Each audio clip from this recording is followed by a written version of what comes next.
13, 14, 15 এই সময়টায় বাচ্চাগুলোর সাথে সারাক্ষণ তুই কেন এটা করলি, কেন দরজা বন্ধ করে এতক্ষণ থাকলি, কেন এখনো খেতে আসছিস না, এই কেন কেন কেন এই কেনটাকে সরায় দাও।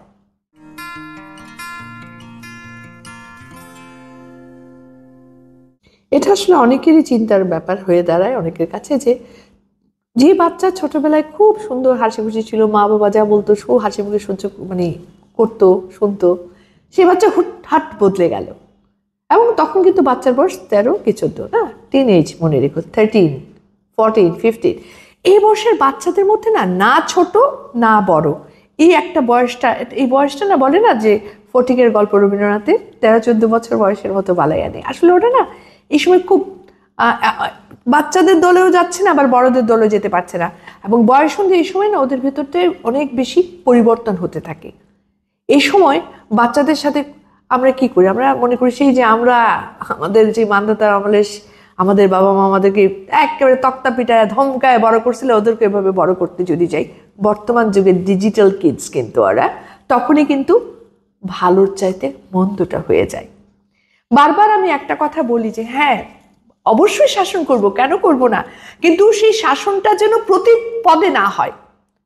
আমরা যদি বারবার আমাদের কথা ভাবি যে আমরা একেবারে সন্ধ্যা হইতে পড়তে বসে যেতাম, জোরে চিল্লাচিল্লি করতাম না, চুপচাপ থাকতাম, সারাক্ষণই দেখা যেত যে একটা বাবা মার ডাক দেওয়ার আগেই অ্যাটেনশন হয়ে যেতাম, কারণ একটা জুজুর ভয়ের মতো আমাদের একটা আতঙ্ক থাকতো যে এই বোধহয় আমাদেরকে বিচার বসে গেল, এই বোধহয় বাবা চিল্লিয়ে উঠলেন, এই বোধহয় মা আমাদের উপর বিরক্ত হচ্ছেন। কিন্তু ওই যে শাসনের ব্যবস্থাটা, ওই ব্যবস্থা এখনকার বাচ্চাদের সঙ্গে করতে যাওয়াটা সবচেয়ে বড় মূর্খতা। ইয়েস, বন্ধুসুলভ আচরণ বলতে কিন্তু তাদের পিঠে হাত রেখে দোস্ত কেমন আছিস বলতে বলি না। বন্ধুসুলভ আচরণ হচ্ছে তাদের সাথে ইন্টারাকশন করা, তাদের সাথে কথা বলা। এরা অনেক বুঝদার আজকালকার বাচ্চারা, তাদের সাথে বিশেষত এই ছোট বাচ্চাদেরকে বলা যায় যে পড়তে বসো, ছোট বাচ্চাদেরকে বলা যায় যে এটা দেবো ওইটা দেবো, চকলেটের লোভ দেখাচ্ছি, হ্যাঁ গুছিয়ে গল্প বলছি, ওরা বুঝছে। কিন্তু আবার অনেক টিন এজের উপরে যখন হচ্ছে 18-19 বছরের বাচ্চাদের সঙ্গে যেরকম ইন্টারাকশন দরকার, এই মিডল এজদের সঙ্গে সবচেয়ে জরুরি হচ্ছে ইন্টারাকশন। তাদের সঙ্গে তাদেরকে বুঝে নিতে হবে, তাদের সাথে গল্পচ্ছলে জীবনের কথা বলতে হবে, গল্পচ্ছলে পড়াশোনা নিয়ে কথা বলতে হবে, ফ্রেন্ডলি ওয়েতে, কেন হলো না, হতেই হবে, এগুলা কিন্তু আস্তে আস্তে বাচ্চার ভেতরে যে ভালোবাসার জায়গাটা আস্তে আস্তে কিন্তু বন্ধ হতে থাকে। ও কিন্তু এই বয়সের বাচ্চাটা কিন্তু পিতামাতাকে সবচেয়ে বড় জানালা হিসাবে ট্রিট করা উচিত। কিন্তু যখনই আমরা এভাবে তাদের উপর কিছু চাপিয়ে দিতে চাই, এভাবেই যখন আমরা চোখ গরম করে কথা বলতে চাই, তখনই ডিজিটাল বাচ্চা যেহেতু, ওরা আস্তে আস্তে ওদের ভেতরে জানালাটা বন্ধ করে দেয়, সেটা অনেক ভালো কিছু আনে না। হয়তো বা 13-14 বছরের বাচ্চাকে আমি চোখ রাঙিয়ে চালিয়েও দিতে পারবো, কিন্তু এই বাচ্চাটাই যখন 17 বা 18 বা 21-এ দাঁড়াবে, তখন কিন্তু আর চোখ রাঙানোতে কোনো কাজ হবে না। তাকে যদি বোঝানো যায়, তার সাথে বসে কথা বলা যায়, তারও যে কথাগুলো আছে সব কথাই যে তারটা আমাদেরকে মানতে হবে তা কিন্তু নয়। শুনতে সমস্যা কোথায়? আমরা পিতামাতারা কি চাই? বেসিক্যালি আমরা পিতামাতারা চাই কি, যে আমার সন্তানটা যেন প্রকৃত মানুষ হিসেবে গড়ে ওঠে, তাই না? তো ওইটা চাওয়ার প্রথম স্টেপটাই হচ্ছে সন্তানকে বুঝতে হবে। সন্তানের সঙ্গে যখনই এই বুঝাটা, অর্থাৎ ওরও যে কষ্ট আছে, ওরও যে ইচ্ছা আছে, ওরও যে গল্প আছে, সেগুলো যখন একটু হলেও, সবসময় যে ইচ্ছে করবে তা নয়, তারপরেও যদি একটু আগ্রহ নিয়ে শুনি, আমি জানবো যে আমার সন্তানকে কিন্তু আমি একটা সুন্দর মানুষ হিসেবে তৈরি করে দিচ্ছি। ওর এই ইন্টারাকশন এই পিতামাতার সাথে কিন্তু ভবিষ্যতে ওকে একটা সুন্দর রাস্তা দিকে এগিয়ে নিয়ে যাবে। 13, 14, 15 এই সময়টায় বাচ্চাগুলোর সাথে সারাক্ষণ তুই কেন এটা করলি, কেন দরজা বন্ধ করে এতক্ষণ থাকলি, কেন এখনো খেতে আসছিস না, এই কেন কেন কেন এই কেনটাকে সরায় দাও। তার চেয়ে বড় দেরি করে খেলে কিন্তু শরীরের জন্য খারাপ, খাবার রাখা আছে খেয়ে নিও, তুমি তো বড় হয়েছো, এই শব্দটা ওরা খুব ভালোবাসে। হ্যাঁ, কেন দরজা বন্ধ করে রেখেছো না দিয়ে বলো যে দরজাটা আজিয়ে রাখলেই তো হয়, ব্যাস ব্যাস বলে চুপ থাকো।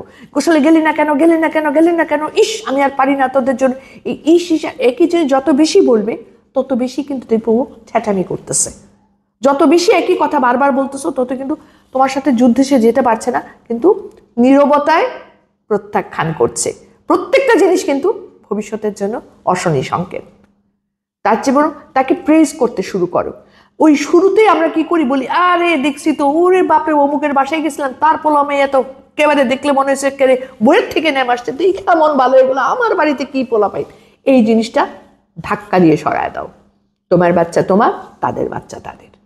এবং কখনোই তুলনায় যেও না, বাচ্চাদের সঙ্গে তুলনা করবা, বাচ্চাদের সঙ্গে দূরত্ব আরো বেড়ে যাবে, ফাটল কিন্তু আস্তে আস্তে বাড়তেই থাকবে। তার চেয়ে বরং তাকে প্রশংসা করতে থাকবো। প্রত্যেকটা বাচ্চারই কোনো না কোনো গুণ আছে। কোনো বাচ্চা সুন্দর ছবি আঁকতে পারে, কোনো বাচ্চা সুন্দর করে ঘরটা গুছিয়ে রাখতে পারে, কোনো বাচ্চা সুন্দর করে অবশ্য দেখা যাচ্ছে কথা বলতে পারে, কোনো বাচ্চা আছে সুন্দর করে, অথবা দেখা যাচ্ছে অনেক আত্মীয় স্বজনের মধ্যে বলছে মা আমি তোমাকে এই কাজটা হেল্প করছি, অথবা কিছুই করতে পারে না কিন্তু বাচ্চাটা কোনো না কোনো গুণ, হাতের লেখা সুন্দর আছে। অর্থাৎ যে কোনো একটা গুণের প্রশংসা করবা এবং তার সাথে সাথে বলবা আমি জানি তুমি ঠিকই এটা করতে পারবা, আমি জানি তোর দ্বারাই সম্ভব।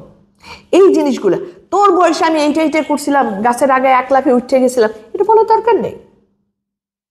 তুমি হয়তো গাছের আগে লাফ দিয়ে উঠেছিলে, সে উঠতে পারবে না, এখন তাকে কেন গাছের আগে লাফ দিয়ে উঠলো না বলে সে একটা অপদার্থ, এই কথাতে কখনোই যেও না। কোনো ধরনের তুলনা, সেটা নিজের সাথে হওয়া থেকেও বিরত থাকো। তার চেয়ে বড় গল্প চলে বলতেই পারো, জানিস তোর বয়সে না একবার আমি 1 লাফে গাছে উঠে গেছিলাম, সেটা এক জিনিস। আর যখন এই তোর বয়সে করেছিলাম তুই কি করলি, এটাতে যাবা, তখনই ভুল করবা। প্রত্যেকটা ক্ষেত্রে মনে রাখবা, এই বয়সটার বাচ্চারা চায় পাশে একজন ভালো বন্ধু, এই বয়সের বাচ্চারা চায় তার মন খুলে বলার একজন সঙ্গী, এই বয়সের বাচ্চারা চায় হ্যাঁ তাকে যেন কেউ বুঝতে পারে এমন। আর সেটা মা বাবার চেয়ে বড় কেউ হতে পারে না। এই সময়টাই হচ্ছে বাচ্চাটাকে তৈরি করার উপযুক্ত সময়। পাশে থাকো, হাত বাড়িয়ে দাও, দেখবে এই বাচ্চাই হয়ে উঠবে তোমার একান্ত গর্বের বিষয়। আজ আর নয়, সবাই ভালো থাকবেন, সুন্দর থাকবেন, সুস্থ থাকবেন। আল্লাহ হাফেজ। আশা করি ভিডিওটা ভালো লেগেছে। জীবন সম্পর্কে জানার জন্য সাথেই থাকুন হাল ছড়া বন্ধু। সাবস্ক্রাইব করুন আমাদের চ্যানেল।